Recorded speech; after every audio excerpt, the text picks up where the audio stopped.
Hi, I'm Donah and welcome to my YouTube channel.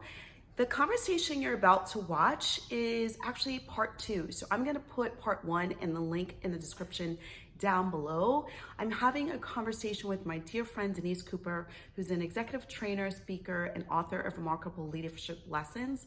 We've been having these conversations about race, having a lot of aha moments, and we thought that we would take the time to share it with all of you.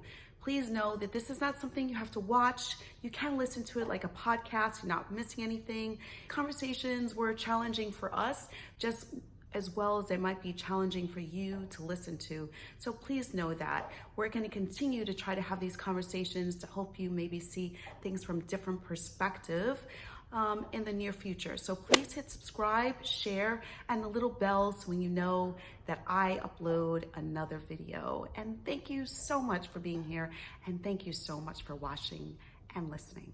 So imagine that every white person that since we had this whole Black History Month is now been inundated year after year after year with the only story about African Americans, women, etc., is the absence and all of the horrible things that was done to them in history. You know, I did a blog a while back now, it's probably 2010, that says we kill leaders. Because when you look back, we are either physically or emotionally killing anyone who's a leader. We have a propensity to tear somebody down, and other people stand by on the sidelines and say nothing, which is my point about going back to George Floyd, is that we can look and see how that cop who did this horrendous thing did it, but for 8 minutes, 3 other cops stood there watching him do that. What kind of what was going through their mind by the sidelines? Well, what happens to us, I think, to me, as humans, where we could stand by no matter who the human is, yes, and watch such pain and suffering and not say anything. And that's really my point. It doesn't even matter the position you're in. Like, how could you ever allow that to happen? Just allow. What happens that we get to the point that we just dehumanize people so much, or are so desensitized to our humanity? Yeah. I mean, he's. I can't breathe. Mama, help me. And you can, and you're a law enforcement person, supposedly trained in tactics that will harm and maim people. Yeah. And you have to make a decision in that moment to allow another human being to harm and maim another person and feel okay about that. What has happened in your history that would allow you to feel like it's okay to stand there for 8 minutes while someone is pleading for help? Yeah, I really think that policemen are in a very sensitive position, because I would think that you talked about the things that we are conditioned to do. Yeah. And I really think about policemen and how are they conditioned every day. I can only imagine for them the things they see every single day, the things they're part of every single day, and the jobs that they have. And I think there's got to be some kind of program or something that few times a year, if not once a month, really forces them to spend a time to unravel that onion of what they've been conditioned to not put them in a position that they remember that they're dealing with human beings. Because I think that, again, the human psyche automatically is trying to keep you safe, so it's going to put things in boxes. Right. And when it does that, in order to be safe, to continue, I mean, we all experience being in positions under high stress situations where in order to keep going, where even these nurses or doctors that have been out here through COVID that had to keep going and ignore how they were feeling, ignore their fear or any kind of emotion that they might be experiencing. Continually put their life at risk. Right, to continue doing what they're doing every single day. They could not allow themselves to experience the fear and question anything in order to continue what they're doing. Right. And because of that, I think it's no different for policemen. And so I think, therefore, they have to do something for them that helps them to constantly remember humanity. Well, depending on what they see every day and what they're conditioned to. And I think, I don't know what that is, or Houston. you know That's what I was going to say. Yeah, but Houston is a perfect. At least it's looking like a really good example. Houston. And the way it's being handled there, and I heard you did tell it's me exactly about right. that, And right. this morning I heard the chief of police out of Houston say that he can go into the community. His cops can go into the community, and they can stand side by side by people who are hurting, not because they have some special power today, but they have been building the social capital, the connections in the community policing, letting people know that who they are, that they're human beings, and that they can get past and separate the act from the person. So that when this happens, they've got the social capital to be able to go in and settle things down. Yeah, so they've been doing, so that's my point of creating that humanity. And Donah and I, my daughter and I were talking about last night how I remember growing up in my community and thinking the policeman was a friendly policeman because they came to the schools. There were events where you talked to policemen, you spent time with policemen, and somehow I don't know if they do that in Charlotte at all, I'm not sure, but it seems like somewhere along the line we have forgotten that connection of law enforcement to the community. There's a separation that's so great. Some of it is just the way the media portrays everything. Because bad news sells. And they're constantly looking for the worst angle about what's happening. And we have gotten to the point now that we are hooked on social media to the point where we are constantly looking for what went wrong, how does this go wrong, what is that, looking at this. We were talking about even getting ready to be prepared for this, whereas I do the podcast primarily because I don't want to have to listen to all the conversation about what does my room look like, how does this look like, do I smile enough, any of those comments. What I want you to do is be moved by what I'm saying and what I'm doing. And where you were saying, I'm not going to worry about that. I'm going to be upfront. But we look for why things are going wrong. And we've conditioned ourselves that bad news sells. We look for the differences. Politics has gotten to the point where it's not about our commonalities, it's about the extreme differences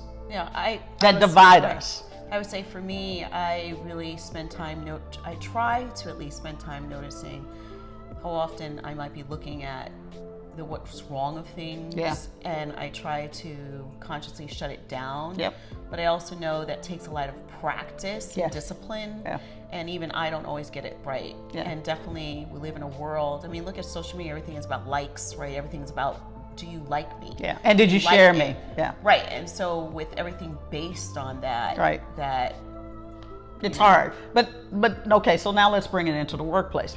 With the way we think about how we work, we say we want innovation, we want to have sustainable businesses, etc. Yet we don't create a place where people can actually have passionate conversations around their opinion. The big problem is now we're back at work, and the issue is that most companies have not done the hard work to create a space where people can feel safe to have these conversations. I think everyone's talking about having diversity, inclusion, intersectionality, all this, and I think it's very interesting because how could you really, truly have that and step into that type of conversation if you haven't personally done the work? So I think, even if you say you're bringing in an expert or whatever, unless you as a leader have taken the time to really be vulnerable with yourself,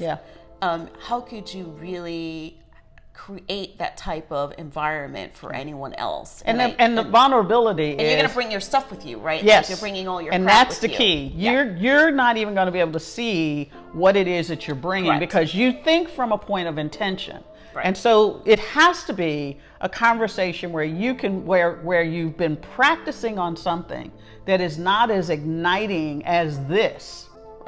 So the rest of your workplace has to be a place where people can process passionate feelings, intense emotions, and it'd be okay. People know how to deal with intense emotions before you can tackle something like this. So having a diversity, inclusion, and intersectionality kind of program sitting off to the side that we go to every year, and I have no responsibility for having those hard conversations the rest of the year means that you're never going to get where you think you want to get, either on that side or on the side of innovation. You're never truly going to make people feel comfortable. And I really think the first step is self-awareness. Because if you cannot, especially with all of this that's happening, sit with you, yourself, meaning when I say you, yourself, and go, am I comfortable having these conversations? Am I ready to have these conversations? How can I have these conversations? Where can I start? And it really is. And why? And what is the purpose of this? What is the purpose? You got to have your value. And then it goes into ownership. Because ownership means that I'm now ready to take an action, even if I'm risking failure. Right, and letting it be okay that you're afraid or uncomfortable, whatever, and really take a long look in the mirror and go, how am I really feeling? Like, can I really do this? Do I want to? Because I think the desire is so important to go, yes, and holy crap, this is going to be hard, and holy crap, I'm terrified. And I think being able to admit it out loud to someone else that you're afraid to is really important. Something I do want to make sure we're clear about is this is not just a conversation for white people. No. This is a conversation for anybody who's human, because African Americans, people of color, we have been shut down so long that even being able to feel like I could have a real conversation in the open at work is a big risk, because there's so many HR processes that determine who I am, what my race, what my raise is going to be, whether I get promoted, etc. It's like, oh no, I can't do that. I don't even know what you're talking about, Denise. I can't do that. And you know what? Honestly, even the most open companies to watch, to me, even the most open places that are supposed to be open spaces where, they really try to work towards accepting all people. When you are an African American and you say something, you can still feel some of the air go out of the room. Yes. I don't care how open the organization is. You can feel the air, and I really think that as soon as African American person starts to talk about it, everyone in the room feels a sense of threat. And you are not working on creating a safe place for anybody regardless. And I got to tell you, I firmly believe we learn how to work with each other or be with each other by the way I see you treat other people. Absolutely. And if I feel like you treat your own badly, then I got no place. I have no place for me. To be able to show up authentically, to show up and be passionate why would I want to contribute in a place where if you treat your own like that, why would I want to? Or if you can't listen, hear someone else's pain, and I also validate it. And validate. I also want to say that we understand that what we're saying is so hard. Like, this is not an easy conversation. Like, we can have this conversation together, but for us to film this conversation is not that easy. And we understand that what we're asking you, the world, or anyone who watches us to do is really hard. But I would say the first thing is to at least spend time thinking about it, processing what we're saying, and really allow yourself to feel it. I would think that would be the first step to the beginning of some type of resolution. And from there, and it could take a minute. It's not like it's going to happen overnight. And I think we have to really realize that even though we have all of this happening right now, this is not stuff that's going to change overnight. So I think the first step is to develop a type of awareness that there's a possibility. Yes, or at least go, you know what, maybe it's possible. Like, if you could easily be someone of those people going, well, this is not me. And, everyone's standing, well, this is not me, this is not me. Well, stop for a second and consider the possibility that some of that is you. Just Unintentionally. Unintentionally. But it is. Like I had a childhood very close friend that's like a sister to me, who is a Caucasian woman, literally say to me, I've known since the first grade, literally say to me, if I ever say anything, or if I've ever said anything, I'm sorry, and I hope that you would tell me. Yeah. Because she's conscious enough to know that there's a chance out of her unconsciousness that something could have happened that she's not even aware of, and she's willing to make that change. So, and that's important. Yeah. And so think of the steps. The step is, first, acknowledge that there's a possibility that you could be contributing to this, and look at your own behavior and how it might come through. Then it's about owning it. Yep. Number two. And once you own it, then you've got to ask the question of someone: do I have a relationship with anyone where I can acknowledge it, or I can at least start thinking about it out loud? Because that's how we process. Yeah. And if you have someone who is African American or woman at this time, the fact that you can come and say, it was never my intention, and if I did, I am so sorry, and I give you permission, Opens up a conversation to help me see where I might be stepping in it because I'm blind. Changes the dynamic. It breaks what used to be and opens the opportunity for something entirely different to show up in the room, and a different relationship. Last year, was it 2 years ago, I was asked to be part of a Black History video, and we, at a conference, we did all of this filming with African American managers, talking about what Black history is for them. And I had a white manager who is from the Detroit area come and say to me, you know, I have a lot of African Americans that work for me, and I want to be able to open up the conversation with them, to have the conversation, but I'm afraid, how can I, as a white manager, say something to them without them looking at me weird or thinking I was crazy, or be offended by me having the conversation. And I said to her, you say just that, basically. You tell them just that. You just get real and honest, say, I want to have the conversation, but I don't know how to have the conversation. And please help me have this conversation. Would you be open with me to have this conversation? And then start the dialogue and have a conversation. They would really appreciate it if you were to do just that. And honestly, and then listen. Right. And you don't have to have any answers. Right. And you don't have to fix anything. You don't have to fix anything. And think just about be how simple present. that is. And think how simple that is to just be able to go, I don't know how, I want to do this, but I don't know how. Would you be willing to do this with me? And you know what? The person could easily say no. And then this is not the person to have a conversation with, and be grateful that they were honest enough to say no, and be grateful to say no, because you do not want to start that conversation with that person, right? You want to find someone who says, okay, and say, this is going to be hard for both of us. And I get it, and I might say stuff to offend you, and please understand, I'm not trying to offend you. That's not my intention. I'm just trying to understand. So things might come out my mouth that are not appropriate. Feel free to tell me that, and I'll try my best to be okay with it, so we can have another conversation. And I think right there is a beautiful, amazing beginning. Right there opens up everything. That changes everything. It's no different. The same. It's tougher because emotionally, this can go sideways, or you feel like it could go sideways very quickly.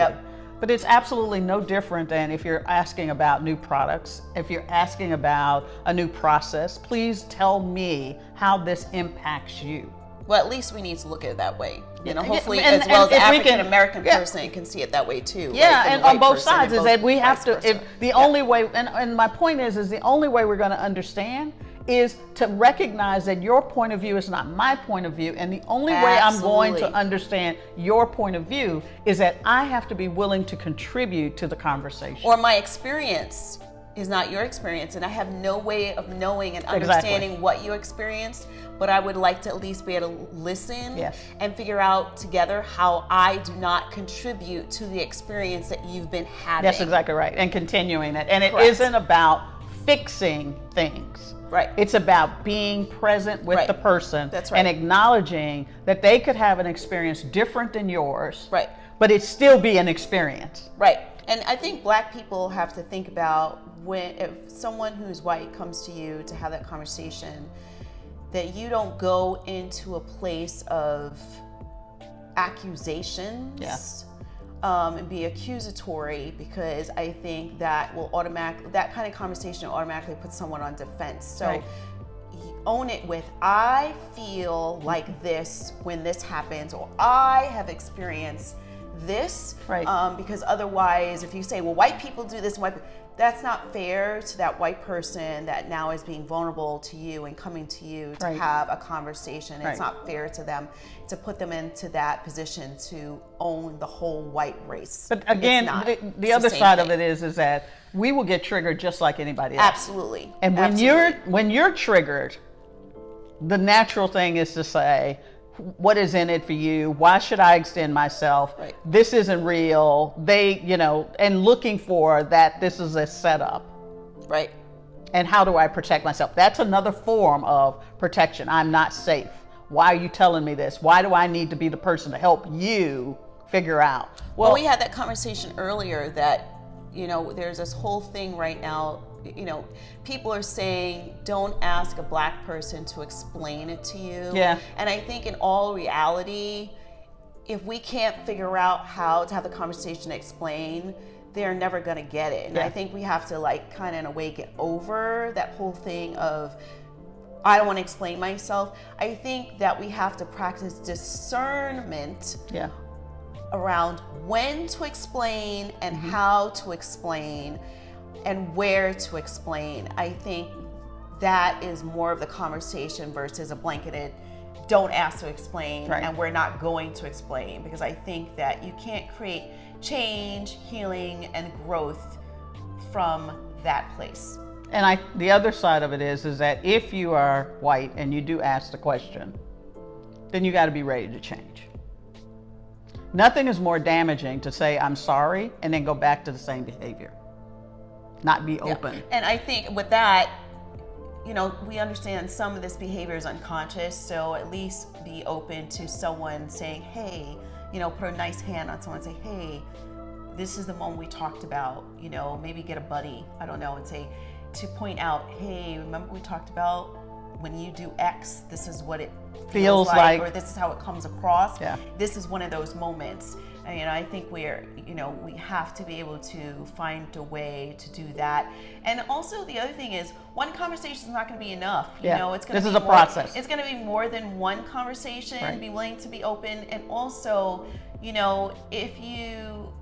because there's going to be a lot of emotions in that conversation of people. There's a chance you could walk away from the conversation not feeling that great. And I always say, if you do, let that be okay, that you're feeling pain at that moment, and spend some time sitting with that pain, really uncovering it. Why do you feel that way? And, guilt is probably a very normal feeling at this time, to experience the feeling of guilt, and let that be okay. But let the guilt go, because the guilt is going to get in the way, and recognize that now you are taking steps towards doing something different, and there's no reason to experience guilt anymore, and no one's looking for you to make up for the guilt. We're just looking for you to make a change towards later on down the line, towards a future, towards now. It's remembering that we're humans, and that we're on a journey to become better. That's really what this is about. And if you can accept the fact that you're human and that other people are human, and we're on a journey to get better together, that reminds us of our humanity. And when humanity lives in the room, then conversation can result in some powerful endings. I agree. I think this has been a great conversation. Oh my God, and I can't believe I did it, because I gotta tell you, I've been dreading, I've been wanting to say something, but how do you say it in a way that's going to allow not the pain to come through, but something that shares so that people can grab pieces and maybe find a footing so that they can allow humanity to come back into their place, and particularly the workplace, because we just spend so much time. And I'm, as I coach people and listen to people, and I know you have friends who call you and say, how do I get through this? Right. As we sit here and do this, we have to sit and figure out ways in which we can have conversations that are more empowering as well as instructive. But we can give you knowledge, but only you can get better at using the knowledge. Well, I think these conversations are healing, and hopefully these conversations will be healing for you all, and we'll continue to have these conversations with everyone. And let's see what especially if you like it. So remember to subscribe to our channel. Donah, please subscribe to my channel, subscribe to Denise's podcast. Closing the Gap with Denise Cooper. Make sure you share with your friends, share with people. Make sure you share this, even if you found just one little nugget. Make sure you share that. And of course, I say, if you liked it, share it. If you don't, share it, because if nothing else, it's going to start a conversation that transforms you and the people that you talk to. So I think with that, thank you so much for watching and being with us today. We appreciate it. Thank you so much. Bye. Bye. So that was a lot. I know there's a lot to process, a lot of information to think about, to mull over. And we want you to know that we totally understand this. So give yourself the time, watch it a couple more times. You might pick up something that you didn't hear the first time, the second time, but please do share this information with people that you know, and maybe we can start those difficult, challenging conversations. I love you all. Thank you so much for watching, and have an incredible